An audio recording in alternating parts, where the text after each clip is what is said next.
I'm Tracy from Sew School in South Africa. I just wanted to go over some advice for if you're buying your first entry-level sewing machine. So by entry-level, I mean not the most expensive machine you can buy.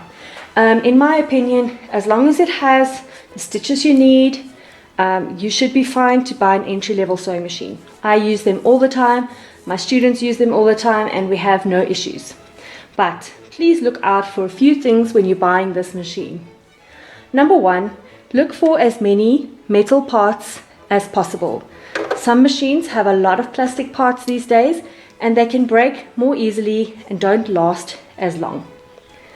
The second thing to look for is with your length, your stitch length selector, make sure that it is one where you can choose the length of your own stitches. Some of the machines these days come with pre-selected sizes, and it doesn't always work for every stitch, for every fabric. Especially when you're doing your buttonholes, it's very difficult if you can't adjust the size of your buttons and the size of your stitches. So look for a length which you can select yourself. The stitches that you really need if you're going to start sewing is your straight stitch, your zigzag, and your buttonhole. You want to be able to have a stretch stitch. Now the stretch stitch doesn't come on a lot of machines, so look out for it. I feel it's a very important stitch to have. It's usually marked with an S somewhere. This is good for your stretch garments, your gym clothes, if you want to make tights, if you want to make swimwear. So you're really going to miss that if you buy a machine that does not have a stretch stitch.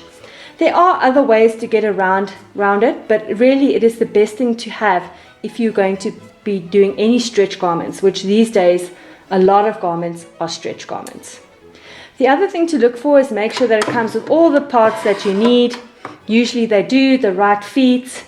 It should come with everything inside. That shouldn't normally be a problem. You also want to make sure that you have a buttonhole. Most machines have a buttonhole. This one has an automatic buttonhole. You do also get ones that have a 4-step buttonhole. Both of these are perfectly fine.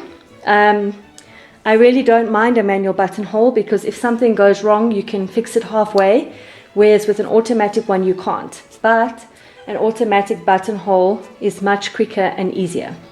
So that's a little bit of advice from my side. So look for a selector that you can select yourself. Make sure you've got straight, zigzag, and stretch stitch, and make sure that as many metal parts as possible. To be honest, I have been sewing my whole life, and you really do not need 1,000 different types of stitches, especially if you're going to be going into garment making. If you're making other things like baby linen or something like that, you might want to have more fancy stitches, but for normal garment making and any other sewing, you really only need your basics. I can tell you now that you will hardly ever use the other stitches on your machine. So straight, zigzag, and stretch stitch, very important.